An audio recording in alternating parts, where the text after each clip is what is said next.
tey ñu fal la nga soppi jikko soppi doxin soppi waxin soppi xanaa xamuloo kii dogal kenn la li fi xewoon at yi weesu war na la yee. asalaamaaleykum mbokk internet du Thiès Info ñu ngi leen di nuyooti bu baax a baax di leen jaajëfal itam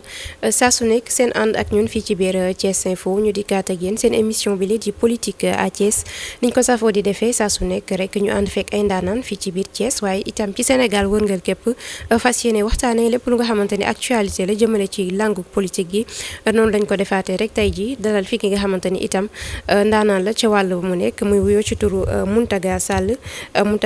nag nekk secrétaire général bu section communale parti bi du PUR parti de l'unité et du rassemblement bu commune Thiès Est donc laataa ñoo sóobu rek ci biir waxtaan bi nga xamante ne ni moom lañu fas yéene sekk man ak moom dama koy bàyyi mu nuyoo ak yéen ñi nga xamante ni yéenay mbokk internetu Thiès Info Mountaga ñu ngi lay nuyu. Rokhaya ñu ngi lay fay di la jiital ci nuyoo bi comme ni nga ko waxee léegi di nuyu tam ñi nga xamante ne ñooy safoo Thiès Info di leen topp ci information yi. Comme dañu nekk ci période boo xamante ne période julli la donc ñu profiter ci vraiment di baalu àq di baal aussi askanu Thiès yëpp askanu Sénégal yëpp di ñaan yàlla mu boole ñu baal ñaan itam lépp loo xamante ne ñu ngi koy séntu pour partager ko ak réew mi ñu partager ko également mu andi njariñ vraiment yàlla defal ñu également lépp loo xamante ne ñu ngi koy sumb vraiment ñu mën ko mottali donc di ma may aussi ma nuyu ñi nga xamante ne ñoo nekk sunu waa parti di ci jiital le directoire di ci toftal également le président du parti Seydou Mouhamadoul Moustapha donc comme ni nga ko xamee parti de l'unité et du rassemblement moom moo nekk le président donc ñun ñu féete fii ci Thiès di fi bay sunu waar au niveau de la fédération Thiès ak ci sunu commune Thiès Est itam. Très bien alors ni nga ko defee noonu laay defee rek itam di déwén si ñi nga xamante ni ñoo di mbokk internet yi di ñaan yàlla rek koor gi nga xamante ni ci lañ génn mu nangul ñu itam lépp luñ ci ñaan yaa ngi koy wax léegi fi nga xamante ni fi lañ nekk muy diwaanu Thiès kaay ak nga nekk fa secrétaire général bu commune Thiès Est précisément ñu dëgg man nag li nga xamante ni moo di ay échéances locales muy élection yi nga xamante ne nii après un report jëmale ci date bi finalement jàpp nañ ko 23 janvier 2022 muy information bu yees bu nga xamante ne nii président de la République def na ko génne communiqué bi wax ko yéen à votre niveau ak yow mi nga xamante ni yaa fay secrétaire général instant yi naka ngeen nekk di pare li nga xamante ni mooy élection yi. Voilà donc je pense que information boobu nekkul loo xamante ne dañ ciy sant entre guillemets le gouvernement du Sénégal parce que loo xamante ne waroon nañ ko def bu yàgg je pense que tudd nga ko léegi parce que bëri na ay report yoo xamante ne am na lu jëm ci wàllu élection locale yooyu donc umpale woon ne mandat ñi nga xamante ne ñoo fi nekk que ce soit à Thiès que ce soit sur le plan national seen mandat yooyu jeex na bu yàgg te évaluation yi nga xamante ne moo ci toll bëri na ñu dëppoo ne fi ñu leen doon xaaree taxawuñ fa askan wi donc doon na jaadu vraiment ci bu yàgg ñu xool naka la ñuy organiser élection yooyu pour xool askan wi ñan ñoo leen war a représenter légalement pour mën leen liggéeyal donc je pense que bu ñu analyser mbir mi ci angle boobu nekkul décision boo xamante ne dañ ciy sant wala quelque chose comme ça le gouvernement mais en tout cas vu que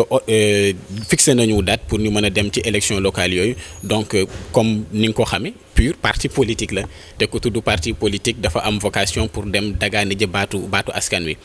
te comme ni nga ko xamee élection nekkul loo xamante ne ci benn fan lañ koy préparer ci ñaari fan donc PUR depuis bi ñu jógee ci élection législative yi ci la ñu commencé pour réorganiser waat sunu parti bu ñu tuddee réorganiser sunu parti mooy natt fan la ñu toll exactement def benn analyse bu objective par rapport ak élection présidentielle bi ñu mujjee participer xool également ci yan base la ñu war a teg sunu parti pour mën ko liggéey loolu conduire ñu vraiment ñu def ay mbir yu am solo ay assemblée générale au niveau de la base mu def ko ci Sénégal ba mu daj yëpp vraiment daal di falaat ay secrétaires généraux yoo xamante ne ñooy gérer communes yi secrétaire généraux yëpp bi ñu dajee daal di fal seen responsable fédération donc loolu moo conduire ñu am sunu bureau fédéral au niveau du département de Thiès te 15 communes yëpp sekk ko ñu dem congrès sur le plan national taxawalaat sunu bureau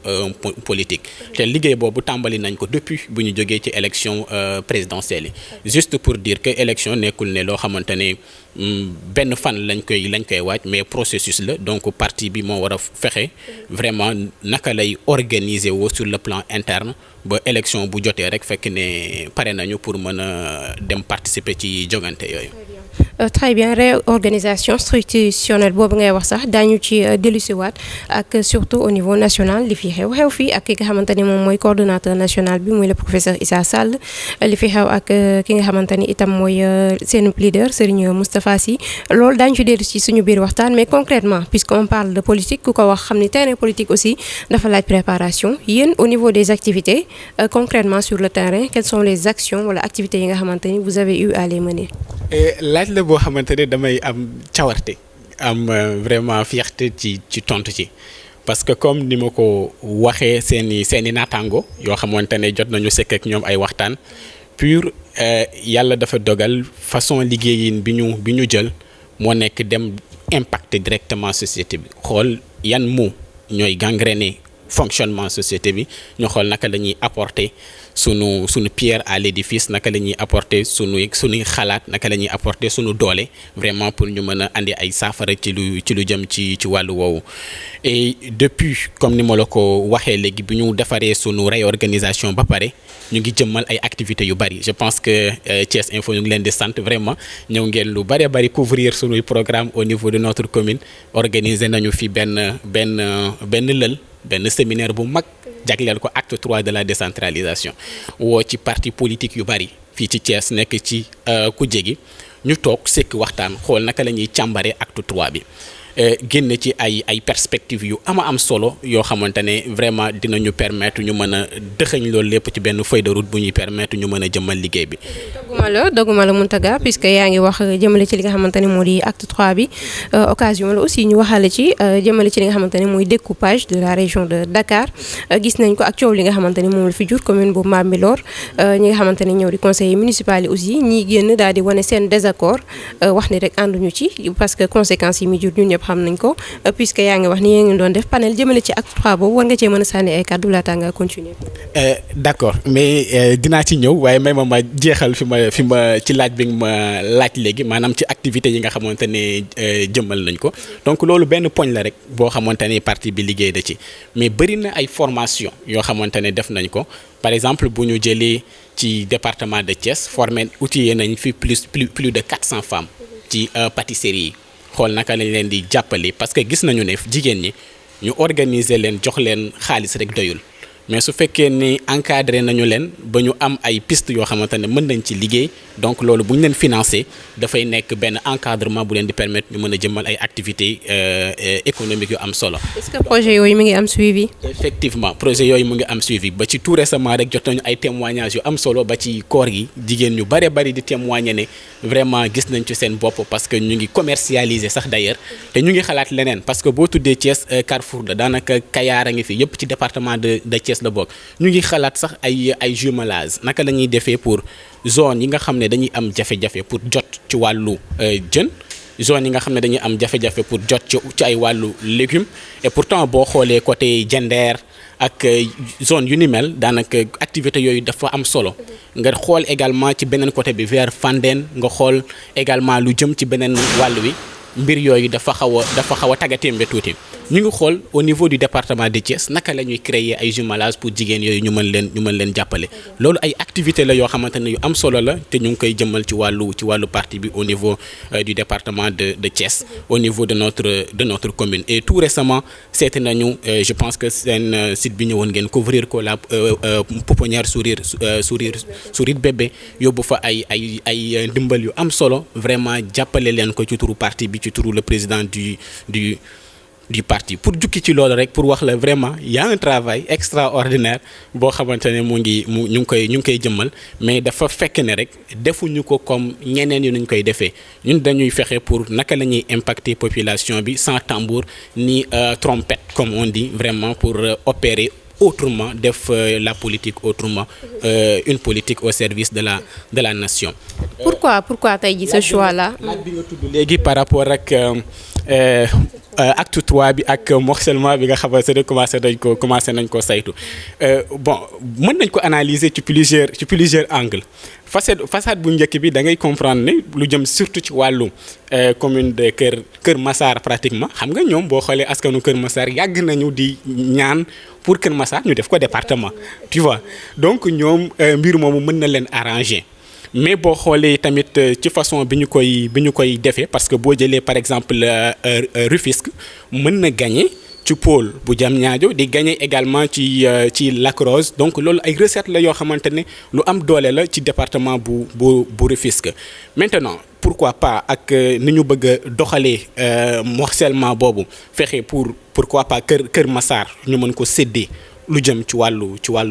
Lac Rose loolu dina permettre. maanaam Kër Massar boo ko defee département au moins dina am ressources yoo xamante ne ñoo koy accompagner parce que ressources yooyu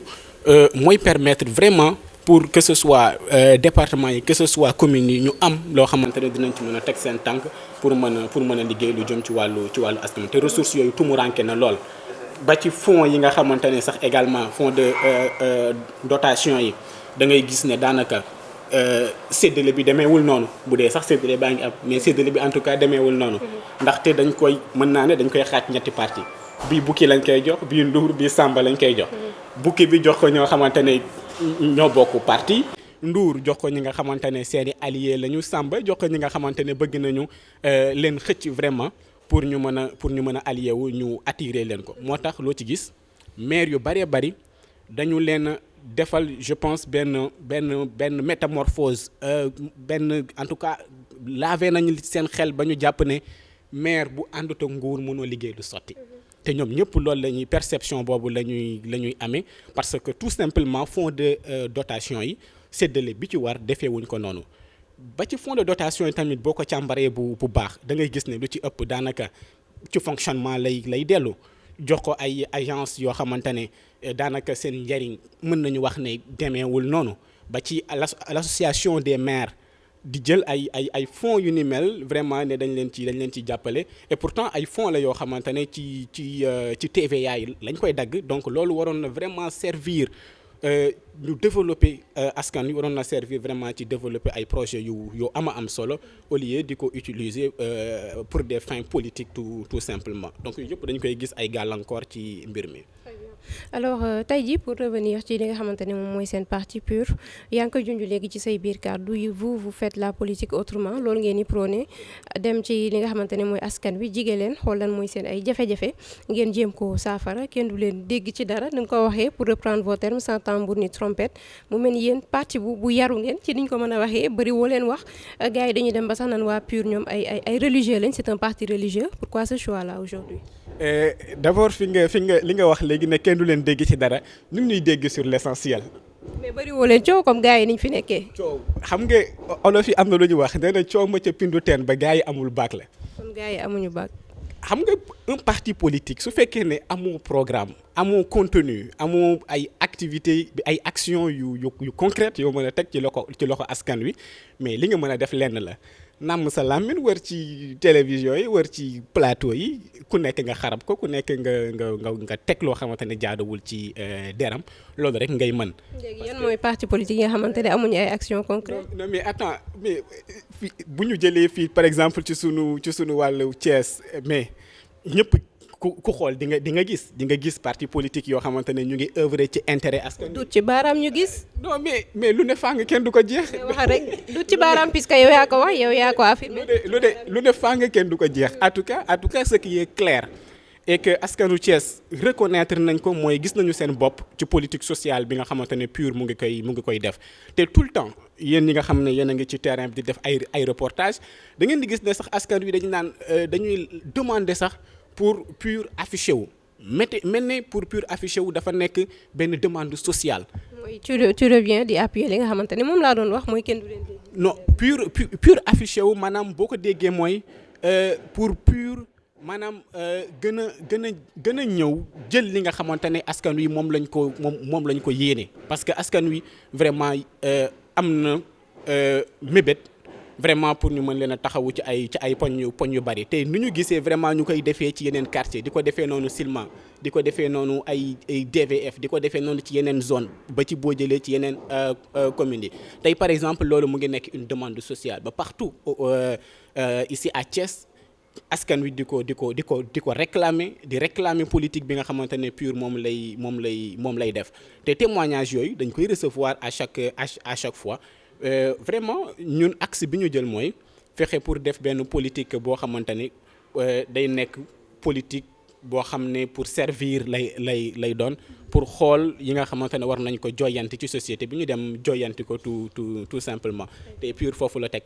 tànkam. politique boobu ngay wax sax laa bëgg nga ñëw ci ak ñun décliné nañu axe yi nga xamante ne mooy axe principaux yi ngeen ko nar a teg parce que tey ji yaa ngi koy wax question de l'heure yi bëri na tey bu ñu jëlee rek bi nga xamante ni moom moo fi gën a récent mën nañu wax emploi des jeunes ba récemment ñu ci wax conseil présidentiel génne fi 450 milliards jëmale ci loolu yéen en tant que PUR parti nga wax ne li nga xamante ni moo leen tax a jóg mooy jàppale askan bi ñu wax question bi nga xamante ni aussi dafa soxal ndaw ñi ndax ku ci nekk yaa ngi yor say lijaasa toog fi nga toog yan politique d'emploi ngeen mën a teg pour ñi nga xamante ni mooy jeunesse bi véritablement ñu gis seen bopp. tu sais loolu noonu ñuy tudd ay yëfi tapale la rek et ñun jàpp nañu ne aveu d'échec la imaginez ko ñu fal depuis 2012 nga ñëw ba 2020 di avouer ne jeunes yi li ñu war a jotuñu ko li ñu war a am ci seen i ak yelleef jotuñu ko donc comme ni nga ko confirmer tout justement donc jeunes yi da ngay gis koo xamante ne jàng na ba yëy ay kayitam comme ni ñu koy waxee pour mu am ci lu mu jàpp sax pour suturloo ko problème lay doon donc vraiment kon dañuy gis ne nguur gi def na aveu d'échec par rapport ak lu jëm ci wàllu protéger jeunes yi ci wàllu encadrer leen ba ñu am ay xëy PUR comme ni mu koy faral di defee te tudd naa ko léegi xam nga boo jëlee par exemple département Thiès dafa yaatu bëri na ci ay zones yoo xamante ne ci mbay la ñu yaakaar bëri na ci zone yoo xamante ne ci wàllu maraîchage la ñuy yëngu bëri na ci ay zones yoo xamante ne ci wàllu napp la ñuy yëngu ñun ci suñu gis nañu ne force yooyu buñ ko fédéré mën nañu fexe ba loolu wasaaroo ci département bi mu nekk benn commerce bu am solo nekk ay mbir yoo xamante ne vraiment département bi dina ci mën a jariñoo beneen aspect bi mooy da ngay gis ay zone yoo xamante ne ay étudiants dañ fay nekk ay kuréelu étudiants daanaka bu ñu jógee vacances jógee UCAD jógee Dakar par exemple ñëw Thiès amul benn activité boo xamante ne mën na leen retenir tey sunu espace yi nga xamante ne bu dee sax amati nañu espace pourquoi pas ñu créer ay foyer yoo xamante ne dina permettre jeunes yooyu ñu mën a daas seen gën a yokk seen maanaam xam-xam ci wàllu entrepreneuriat gën a yokk seen xam-xam ci wàllu commerce gën a yokk seen xam-xam ci wàllu yu ni mel ba ci sport bi façon bi ñu koy defee pourquoi pas ñu xool yan talent lañ ci mën a détecter tey Thiès bëri na ay talent tey par exemple l'industrie culturelle ici à Thiès ba ci sax am na ñuy tooñ di wax ne boo gisee ñaari Thiès waay ñuy xeex bul àtte parce que ci tournage lañu ne mais loolu lépp xam nga nit ki bu la yàlla defalee ay xéewal tey je pense que yooyu yëpp dafa war a nekk ay mbir yoo xamante ne ay atout la war a nekk parce que tey bëri na ay jeunes talents yoo xamante ne ñu ngi génn ci wàllu culture bi vraiment mais pourquoi ñu encadrer jeunes yooyu jàngal leen art naka lay demee art dans son ensemble vraiment pour ñu xool naka lañ ciy tirer ay profit yu ni mel mais su fekkee ne tamit sa xam-xam yeggul foofu xamoo naka ngay détecter potentiel yooyu di nelaw en quelque sorte ci nit ñi donc doo mën a am xereñu sukkali potentiel yooyu pour kenn ku nekk. Mountaga xam nga ce que tu dis là c'est bien beau tu es mon ami mais action concrète aussi la ñu bëgg ndax sànq yaa ngi wax di xalab di gars yi amuñu ay action concrète yow li nga may wax nii yëpp c'est bien beau mais tu parles en termes de vision ciblé ñi nga xamante ni nii ay affaires yoo xamante ni mën nañ ko améliorer mën nañ ko teg mais yéen en tant que tey PUR parti ana action concrète yi ngeen xam teg ngeen ko jëmale parce que ku dindi dara tamit da ngay teg dara. da nga laaj léegi daal dina ci yan axe programmatique la ñu xalaat pour liggéey. axes yi nga décliné léegi quelles sont les actions concrètes. actions concrètes yi tuddal naa la ci léegi formation yi nga xamante ne initié nañ ko ak jigéen ñi te loolu nekk na loo xamante ne luy continuer lay doon ba pour les jeunes également luy continuer lay doon parce que pour les jeunes déjà tuddal naa la le cas de ces étudiants là pour ñu xool vraiment étudiants yooyu naka lañ leen di encadrer ba bu ñu ñëwee tey am ay vacances ñu xool que ce soit les étudiants yi nga xamante ne ñu ngi Saint-Louis que ce soit étudiants Thiessois yi nga xamante ne ñu ngi Bambey et cetera pour xool force yooyu naka lañ koy utiliser pour gën leen a mën a outiller en quelque sorte sur l'entrepreneuriat. Parce que gis nañu ne enseignement général bi fruit yi mu waroon a porter vraiment pour aider jeunes yi pour ñu nekk ay nit ñu employable dafa xaw a des donc pour mën a vraiment être au chevet de cette jeunesse là on doit faire recours quand même à l'entrepreneuriat et organiser nañu benn séminaire ma wax la ko séminaire bu am solo ci wàllu leadership ci wàllu technique de recherche d'emploi et vraiment andi benn coach bu mag boo xamante ni xam-xamam lu màcc la ci wàllu wi pour mu encadrer ci les jeunes te organiser nañ ci benn séance mais malheureusement Covid bi mu ñëwee ak rassemblement yi ñu doon tere moo tax liggéey boobu mujjuñu ko continuer mais yooyu yëpp ay mbir la yoo xamante ne déjà le parti PUR mu ngi ci di ci def ay liggéey yu am solo pour xool vraiment naka la ñuy encadrer askan wi parce que dafa am benn mbir bu am solo boo xamante ne PUR def ciy liggéey ñun suñu liggéey yëpp ci nit lañ ko teg parce que gis nañu ne développement mënul am lu dul nit moo taawu développement boobu maanaam nit moo nekk base bi moo nekk soubassement développement boobu boo fexee pour andi capacité jox nit ki xereñ jox nit ki les moyens qu'il faut vraiment dafay déclencher développement bi automatiquement te ci loolu la ñu nekk di ci liggéey di ci def un travail remarquable un travail bu am solo boo xamante ne nee naa la askanu Thiès ñëpp reconnaître nañu ko ba dem na sax ba PUR dafa nekk je pense mais c'est un fait maintenant dafa nekk benn demande sociale moo tax li ma la wax léegi ne la nit ñi tout le temps dañuy laajte. action yi nga xamante ne nii tey jii yéen a ngi koy teg yi nga xamante ni tudd nga ko est-ce que dina am finalité parce que souvent le mal ak yéen politiciens yi ma tooñ leen mooy souvent vous faites publicité woote fii dajale femmes yeeg jeunes yi woo presse bi ñëw taxaw filmer après finalement suite du am ci li nga xamante ne mooy financement yooyu ngeen di joxe est-ce que yéen c'est votre cas à PUR. mooy li ma la tuddal léegi xam nga boo tuddee ne da ngay liggéey ci nit donc dafay nekk benn travail bu rapproché. Pour xool nit ki boo ko defalee formation boobu yan finalité la mën a am te ce qu'on cherche comme finalité mooy am benn askan boo xamante ne askan bu ñu tabax lay doon ci wàllu xereñ bu ñu tabax lay doon ci wàllu koom donc mën nañu tëdd nelaw waxin la kene mbir moomu luy am finalité lay doon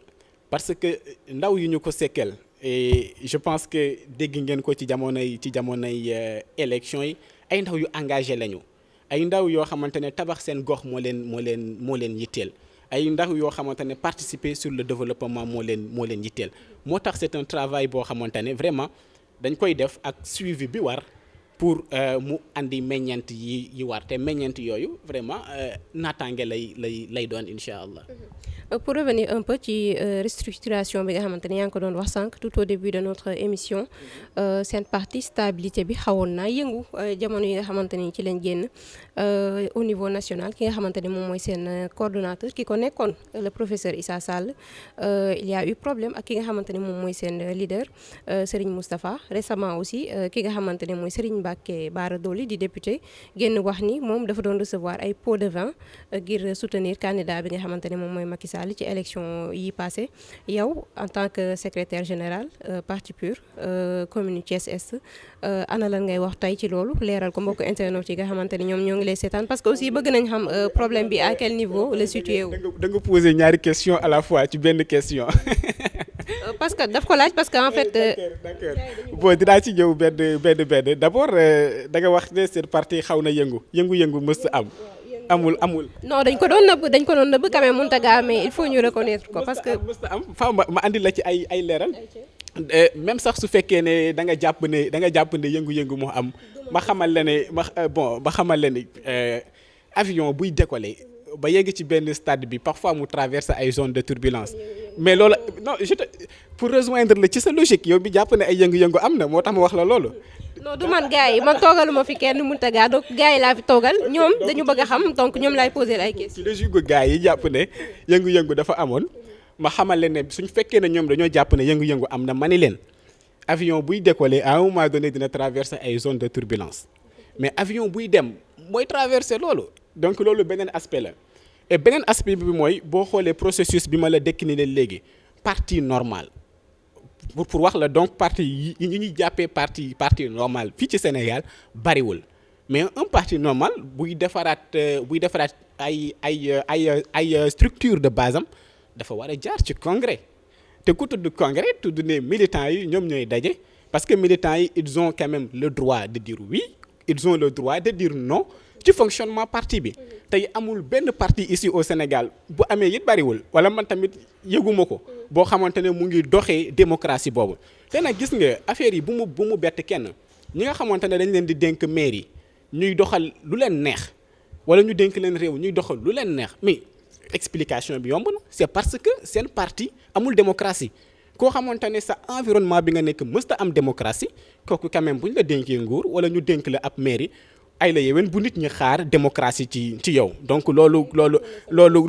wax jooju mu féete na boor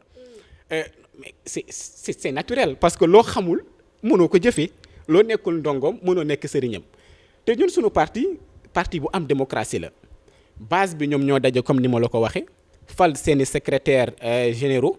yooyu daje au niveau fédéral fal seeni secrétaires généraux de fédération ñooñu daje sur le plan national congrès tout le monde a le droit de dire oui a le droit de dire non ñi bëgg a occuper poste de sangam yëkkati seen loxo participer ci congrès bi voté leen ñu fal leen c'est aussi simple que ça. Ce n'est pas aussi simple que ça Mountaga c'est pas aussi simple que ça parce que tel que rapporté yow li ngay wax nii dafa yomb trop c'est pas une question de oui ou non. c'est tellement simple parce que gis nga démocratie maanaam nit ku nekk war na am possibilité pour exprimer li nga xamante ne mooy xalaatam ci mbir ni muy doxee c'est ça la démocratie te démocratie boobu ñun ci suñu biir parti dañ koy jëfee dafa nekk loo xamante ne lu ñuy dund la man mii tey di wax ak yow noonu lañ ma fale au niveau de la commune est ay cellules ñoo daje daal di cellule bu nekk am secrétaire général yëpp daje mais daal di ne kan moo bëgg a nekk le secrétaire général de la commune mu am ay candidats ñu dem jongante kiy gagné donc structure boo mën a dem ci milieu boo mënti dem compétition interne boobu lu jaadu la te loolu li tax muy am solo validé na nga ni compétition la woon. compétition mais quand même tout est une question de compétition à l'interne dafay am kenn ku nekk dafa war a wane valeur am war a wane également poids bi nga te lu am solo la war a wane poids wam ñi nga xamante ne par exemple il ne représente absolument rien dans un parti politique mais quand même naka la ñu mën a jëlee nit ñooñu pour jox leen benn ndomba ci ab réew pour ñu mën a représenter quelque chose dans ce pays là parce que loolu bu ñu ko defee c'est dans un premier temps biaisé entre guillemets vraiment confiance su base bi nga xamante ne moo leen wóolu donc loolu démocratie interne la boo xamante ne pure daf koy dundee te je pense que opinion bi reconnaître nañu loolu Sénégal tey ñëpp reconnaître nañu ne y a pas un parti plus démocratique que le pur. yéen ñi nga xamante ne yéen a ngi. moom Mountaga ak étude boobu moom il faut ñu xoolaat. yéen ñi nga xamante ne mais attends limal ma fii Sénégal tey yan parti ñoo fi dem congrès fal seen responsable. non limal ma yan parti ñoo fi dem congrès fal seen responsable. mais c'est évident limal ma non bu dee am na beneen limal ma amu fi. te bi ñu jógee ci élection présidentielle yi ci la ñu gis ne vraiment càmbaraat suñu parti lu war la ci la ñu commencé waat organiser waat suñuy base et d'ailleurs en parlant de base leader politique yëpp yi fi nekk di wax boo gëstoo bu baax sax base bu solide sax amuñu ko. ñan lañ. non dama sànni noonu rek kàddu gi. xam nga mënoo nekk nag depuis émission bi di sànni buñ nee nii il faut nga ciy dut baaraam. base bu solide amuñu ko parce que boo xoolee daanaka. cellule sax daanaka da ngay gis ne ay leader politique yoo xamante ne pour ñu am loolu c'est tout un problème donc tamit pur ak modèle de démocratie la modèle de démocratie interne la te loolu tamit je pense que askanu Sénégal ñëpp reconnaître nañu ci logique boobu ci démarche boobu itam. Mountaga, j'en reviens à ma question parce que boobu ba tey bëggoo koo tontu yaa ngi tourner autour Serigne Mbacké Bara Dolly nekk député à l'hémicycle dafa génn fan yi ñu génn def déclaration de taille wax ni ki nga xamante ni moom mooy seen leader seen guide Serigne Moustapha Sy dafa recevoir ay pots de vin jëmale ci élection yi nga xamante ni ci lañ génn pour jàppale ki nga xamante ni moom mooy président de la République Macky Sall. yow en tant que secrétaire général parti PUR section Thiès information boobu da nga koy infirmer da nga koy confirmer lan moo ci sa lecture tey. non mais attends information boobu xanaa déggoo suivre conférence de presse biñ ci def. lan moo ci sa lecture yow. non en tant que Mountaga en tant que le parti PUR façon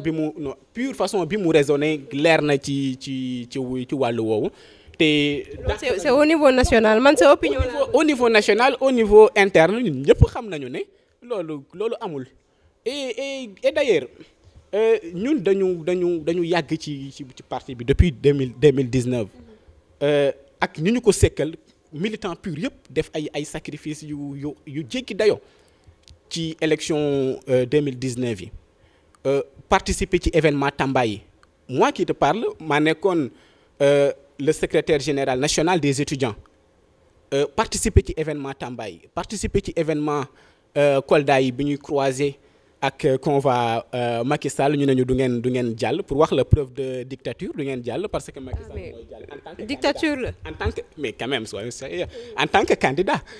il a les mêmes droits que nous en tant que candidat ñu baare sunu cortège comme quoi Macky Sall moo war a jàll donc dañu war a xaar ba mu jàll ba pare pour wax la donc ay sacrifice yu jéggi dayo yoo xamante ne am na ci donc loolu rek preuve la ne sunu parti ay nit yoo xamante ne nit ñu incorruptible lañu ndéem man mi nga xamante ne ñun ñi nga xam ne ñoo nekk ci base bi ici à Thiès. faut pas faire cette affirmation trop tôt tamit Mountaga ay politiciens lañ aussi yéen xam nañ lépp aussi. écoute non mais ay politiciens lañu mais au sens noble du terme tu sais politique dafa laaj pour ñu tuubal ko. ici au Sénégal surtout. dafa laaj pour ñu tuubal ko te dañu war a réinventer waat la politique te gis nga nit ki li ngay woote da nga koy wuyoo moo taxit PUR dafay fexe pour wuyoo loolu nekk ay parti boo xamante ne nit ñi fa nekk nit ñu incorruptible la ñuy nekk te pour wax la preuve boobu noonu jox la ci benn mbir bu daw PUR sunu parti amul bailleur bu ko yor sunu parti amul leader buy financer le parti activité yi ma la tuddal nii yëpp te ñu réaliser ko mais militants yi ñooy génne ci seen i dërëm ak seen i ñaar dërëm pour mën a réaliser activité yooyu donc militants yooyu ñu ngi leen di tàggat ci wàllu contribuer également ci penc naka la war a mën a doxee parce que ku xam sunu collectivité locale yi ni muy doxee xam ne recette yu sewaan yi jóge ci contribuable mooy tax mu dox militant boo xamante ne dès l'entame tàmmal nañu ko génn fukki dërëmam wala ñaar fukkam participer ci gestion parti mais kooku boo jëlee mairie wala nga jël réew mais quand même bu ñu xalaat mukk ne dina am ay fonds yoo xamante ne day jóge ci keesu nguur gi wala ci keesu commune bi di dem pour neexal un militant sur quoi que ce soit mais les fonds vont servir quand même vraiment ci développer li nga xamante ne mooy askan wi donc tout ceci ay exemple yu patent la yoo xamante ne da ngay xool gis lamb daj après PUR daf koy dund xam nga nit ki nag li ngay dund pour nga wéyal ko lu yomb lay doon pour nga mën ko tënk mu nekk programme politique pour askan wi mën ci très bien Mountaga alors pour terminer élection locale yi date bi jàpp nañ ko 23 janvier 2022 yéen à votre niveau yaa ngi ci commune Thiès Est ren nag li nga xamante ne moo di élection yi dafa am du ma ni coppite waaye lu bees ndax ñi nga xamante ne ñoo di APR dañu fas yéene coaliser ak ñi nga xamante ni ñooy réew mi ñu koy wax coalition Mburoog Soow yéen au niveau de votre parti PUR naka ngeen waajalee seen bopp jëmale ci représentation yooyu. coalition Mburoog Soow coalition caaxaan la bon comme que temps bi mayuñu ko amaana beneen jotaay dina ci gën a yaatal gën a wax sunu xalaat parce que constance dafa baax ci nit waxuma la sax ci mais ci nit dafa war a constant vraiment nit dafa war a constant mais wàllu élection locale yi comme ni ma la ko waxee un parti politique vocation moom mooy dagaan baatu askan wi loolu amul sikk te ñu ngi ci liggéey bu am solo ñu ngi ci ay wàccaay yu jéggi dayoo et sunu base ndax am na doole yow dama lay laaj ndax ñun sunu base am na doole parce que yéen waa Thiès Info ñëw ngeen lu bari couvrir suñu événement donc yéen lay laaj ndax ñun sunu base am na doole laaj boobu yow yaa koy tontu bi ci topp mooy très bientôt incha allah dinañu jox presse locale bi yëpp rendez-vous incha allah gën a waxtaan gën a xool pur ban horizon la jëm par rapport ak élection locale yooyu te comme ni ma la ko waxee askanu Thiès ñooy réclamer loolu donc maanaam parti pur dafa waxtaanagu leen ci pur gars yi instant yi pare nañ de. ma ne sotti na seulement dama lay jox benn xam nga olof yi dañuy wax ne garab bi war a nekk guy law bi du ko gis ba di ko gor garab bi war a jur ker ëllëg law bi du ko gis ba di ko gor donc lépp noppi na jëmbat nañ sunu garab ba pare ma ne la sotti na. kon mi ngi noonu bientôt rek on va se donner rendez-vous voilà comme ça de façon très officielle vraiment ñu génne axe yi nga xamante ne PUR ci dafa yéene liggéeyee vraiment pour jëm ci wàllu woowu incha allah. alors ñu lay remercier bu baax a baax Mountaga mu nekkoon Mountaga Sall nekk secrétaire général parti bii di PUR parti de l'unité et du rassemblement section Thiès fii ci commune Thiès Est di la jaajëfal bu baax a baax di leen jaajëfal yéen itam mbokk internet yi nekkoon di ñu teewlu fii ci Thiès Info dig daje bi rek fan yi incha allah ci beneen émission politique à Thiès ak beneen nga soppi jikko soppi doxin soppi waxin soppi xanaa xamuloo kii dogal kenn la